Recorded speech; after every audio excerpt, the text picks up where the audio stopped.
함께 보실 말씀 사도행전 25장 7절 8절 한 목소리로 같이 읽겠습니다.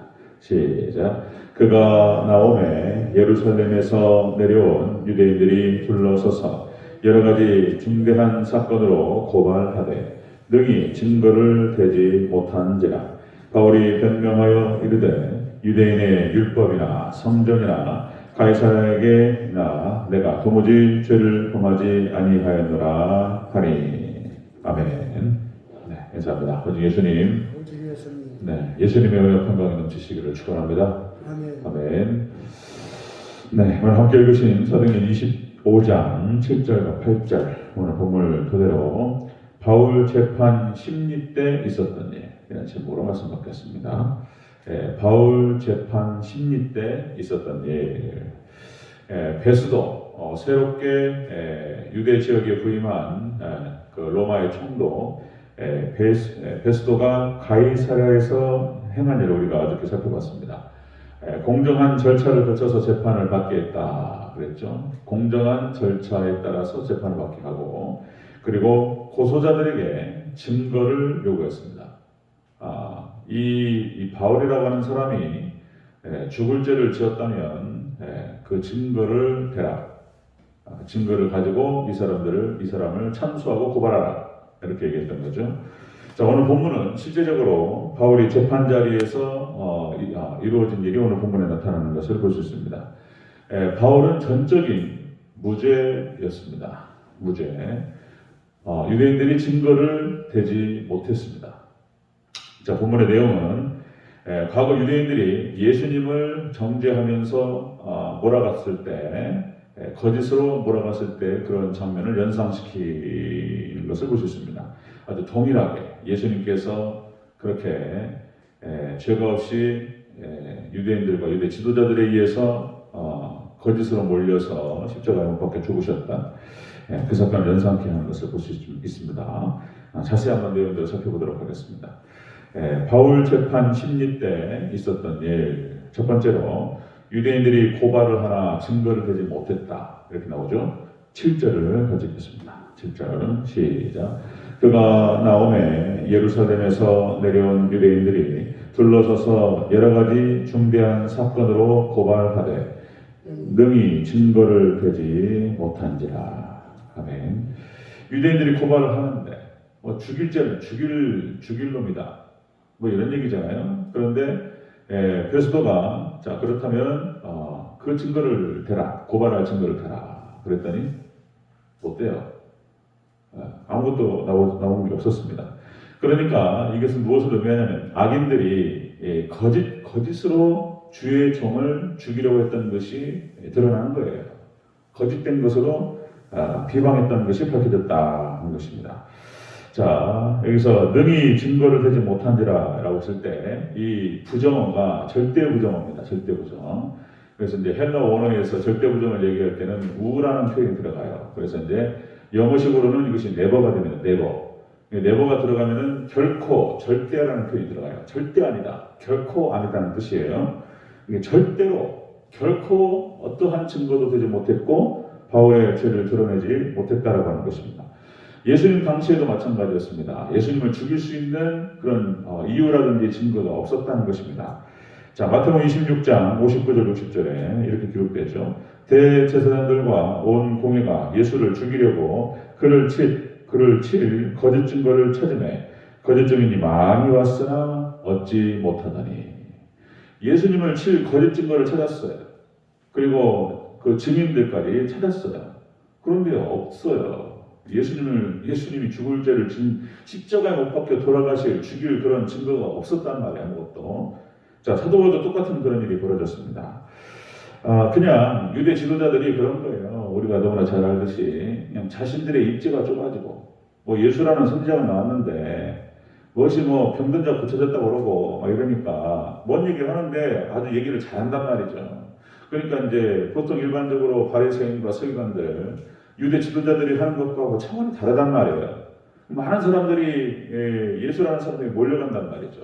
그러니까 이제 자신들의 입지가 좁아지고 또 중요한 것은 뭐냐면은 성전의 이권을 건드렸단 말이죠. 그러니까 이제 괘씸죄에 걸린 거예요. 예수님께서 괘씸죄로 자신들의 거짓된 것이 드러났던 거예요. 그래서 예수님을 죽이려고 했던 것이고 다른 이유가 없는 것이죠. 악한 자들, 사단 마귀가 그런 것입니다. 사단 마귀, 악한 자들, 사단 마귀하고 연합된 자들, 이 거짓된 자들은 무슨 이유가 있어서 그렇게 하는 게 아니에요. 자신들의 죄 때문에 참된 자들을 미워하는 것입니다. 거짓된 자들의 이유가 무슨 다른 이유가 있는 것이 아닙니다. 가인도 마찬가지입니다. 가인이 아벨을 쳐 죽일 때 이유를 댈 수 있어요. 가인도. 그러니까 이런 거잖아요. 가인 입장에서는 왜 너는 첫 것을 드리고 첫 것을 따로 구분해서 드리고 왜 하나님 앞에 잘해가지고 사람 피곤하게 만드냐 말이죠. 왜 잘해가지고 너무 잘해서 네 죄야. 네가 죽은 거는 너무 잘했었기 때문에 그러는 거야. 너만 잘하면 되냐 말이야. 부담스럽게. 이렇게 이유를 댈 수 있는 거예요. 자, 사울왕도 마찬가지입니다. 다윗을 갖다가 뭐라고 하고 죽이려고 했을 때 사울왕도 마찬가지인 거예요. 네가 사람들한테 인기를 얻었는데 무슨 의도로 인기를 얻었냔 말이에요. 사람 죽을 일이죠. 다윗 입장에서 봤을 때는 무슨 의도가 있어가지고 그러냔 말이죠. 근데 사울 입장에서 봤을 때는 네가 다른 의도가 있었기 때문에 사람들의 인기를 몰았던 거 아니냐 말이죠. 어떤 방식으로 사람들의 마음을 샀는지는 모르지만 의도가 있잖아. 다른 의도가. 이렇게 몰아가면 뭐라고 하겠습니까? 다윗 입장에서 봤을 때 영모의 의도가 있는 거 아니냐 말이에요. 이렇게 몰아가면 자, 그런 것이죠. 아하방과 이세벨도 마찬가지입니다. 자신이 거짓된 것이라는 사실이 엘리야를 통해서 드러나게 되는 것이죠. 그래서 거짓은 참 미워하는 것입니다. 원리적으로 그렇다는 것입니다. 원리적으로 거짓된 것들이 참된 것을 미워하는 것입니다. 구약의 거짓 선지자들이 참된 선지자들을 갖다가 공격하는 거예요. 그렇게 되죠. 다니엘을 공격하는 거예요. 다니엘이 미움을 사는 이유가 바로 그런 것입니다. 너무 똑똑한 죄야. 잘난 척했잖아. 잘난 척하고 넌 그래서 죽어야 되는 거야. 이렇게 되는 것이죠. 그러나 여러분들 역시 하나님께서는 진리대로 판단하시는 줄로 믿습니다. 진리대로 판단하시고 진리대로 심판하시는 거예요. 악한 자들이 사단 마귀가 아무리 무슨 별의별 희한한 이유를 대가지고 그렇게 해서 이유를 만든다 할지라도 하나님께서 다 진리를 하시는 것이죠. 자, 바울 재판 10년 때 있었던 일이 바로 그것입니다. 악인들이 거짓으로 주의 종을 비방했다는 사실이 드러났던 것입니다. 자, 두 번째 보겠습니다. 자, 바울 재판 10년 때 있었던 일 두 번째. 바울이 도무지 바울의 죄를 찾을 수 없었습니다. 자, 8절을 같이 읽겠습니다. 8절 시작. 바울이 변명하여 이르되 유대인의 율법이나 성전이나 가이사에게나 내가 도무지 죄를 범하지 아니하였노라 하니. 아멘. 바울은 죄를 범하지 않았다는 것입니다. 그 어떤 것도 걸릴 게 없었습니다. 그러니까 이 또한 바울 재판 심리 때 바울이 결백하다라고 하는 것이 드러났다는 것입니다. 자, 죄를 범하지 아니하였노라. 이 표현이 하마르타노, 죄라는 이 명사가 하마르티아라고 하는 것이 관역을 벗어나다. 이게 이제 죄라는 뜻이에요. 하마르티아가. 그런데 이 오늘 죄를 범하지 아니하였다. 이 동사형이 하마르타노로 썼어요. 빗나가다는 뜻이에요. 빗나가다, 잘못하다, 죄를 범하다. 그러니까 사도 바울은 그렇게 빗나가거나 죄를 범하거나 잘못한 게 없다라는 것입니다. 사도 바울은 이렇게 빗나간 행동과 죄를 범한 일이 없었다라고 하는 것입니다. 자, 사도행전 23장 1절에 바울이 공의를 주목하여 이르되 여러분 형제들아 오늘날까지 나는 범사의 양심을 따라 하나님을 섬겼노라. 사도 바울이 공의 앞에서 그런 얘기를 하는 것이죠. 양심을 따라서 하나님을 섬겼다. 자, 이렇게 해서 신앙을 지켰고 그렇게 해서 특별히 없었어요. 이런 얘기가 되는 것입니다. 자, 그래서 우리가 가장 중요한 것 중에 하나가 여기에서 역시 사단 마귀가 참소합니다. 우리를 참소하고 우리를 고소하고 이렇게 할 때에 역시 우리가 드러낼 수 있는 것은 예수님의 십자가의 보혈의 능력밖에 없는 줄 믿습니다. 예수님 십자가 보혈. 예수님의 은혜 때문에 우리가 은혜 가운데 살 수 있었다. 역시 그와 동시에 역시 우리 하나님 백성들이 크게 벗어나지 않는 삶의 모습이 거룩한 행실이 중요하다는 거예요. 어저께 우리가 말씀을 나눴던 것처럼 우리 왕으로서 왕이 왕비로서 갖춰야 될 그런 모습이 있습니다. 참 교회로서 하나님의 백성 성도로서 어떤 모습을 갖춰야 되느냐? 거룩한 행실로 옷을 입는다 그런 말씀 드렸는데 역시 이제 종말 신앙이죠. 사도 바울은 종말 신앙으로 무장했던 그런 사람이 되겠습니다. 사도행전 24장 14절 16절 이렇게 나타났죠. 사도 바울이 이런 표현을 써요. 예수 믿는 도를 따랐다. 오직 예수님 신앙으로 무장했고요. 그 다음에 조상의 하나님을 섬겼다는 거예요. 유대인들이 말하는 조상의 하나님을 섬겼고 그 다음에 율법과 선지자의 글을 따랐다는 거예요. 성경 말씀만 믿고 따라왔다는 거예요. 사도 바울이 그렇게 표현합니다. 그 다음에 나는 부활을 믿었다는 거죠. 부활신앙으로 그렇게 해서 내가 부활할 것이며 하나님의 심판 앞에 설 것을 믿었다는 거예요. 부활신앙과 하나님의 심판에 대한 신앙을 가지고 있었습니다. 그래서 양심에 거리낌이 없이 살고자 노력했다는 거예요. 부활신앙이었습니다. 사도 바울이. 마찬가지로 여러 번 말씀드리지만 우리가 이제 다른 없습니다.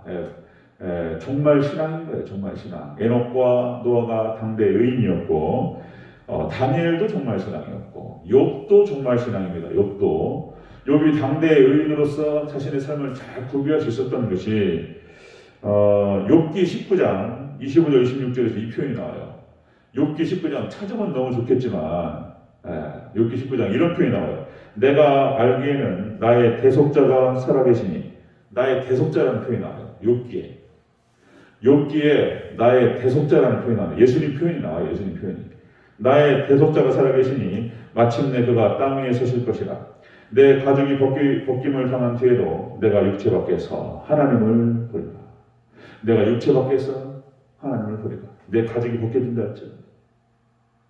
그러니까 욥도 철저한 하나님의 심판과 부활과 심판 그리고 종말 신앙을 가지고 있었다라고 하는 것입니다.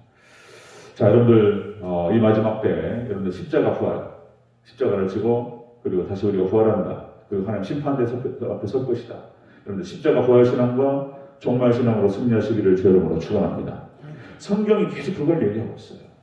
성경에서 1500년 동안 기록된 성경이지만 여러분들 이것을 통합적으로 봤을 때에는 똑같은 얘기가 되는 거예요. 구약시대, 창세시대부터 해서 구약시대 쭉 그리고 신약시대 마찬가지입니다. 그리고 오늘날에도 똑같은 얘기예요. 똑같은 얘기. 자, 말씀 정리하겠습니다. 바울의 재판 심리 때 있었던 일입니다. 바울 재판 심리 때 악인들이 거짓으로 바울을 몰아갔다라고 하는 사실이 드러났다는 거예요. 그리고 두 번째로 바울 주의 종이 결백하다는 사실이 드러났습니다. 여러분들 우리가 정말 주님 앞에서 하나님의 심판을 우리가 늘 인식하면서 사도 바울처럼 여러분들 종말 신앙으로 십자가 부활 신앙 승리하는 저와 여러분 되시기를 주 여러분으로 축원합니다. 아멘. 기도하겠습니다.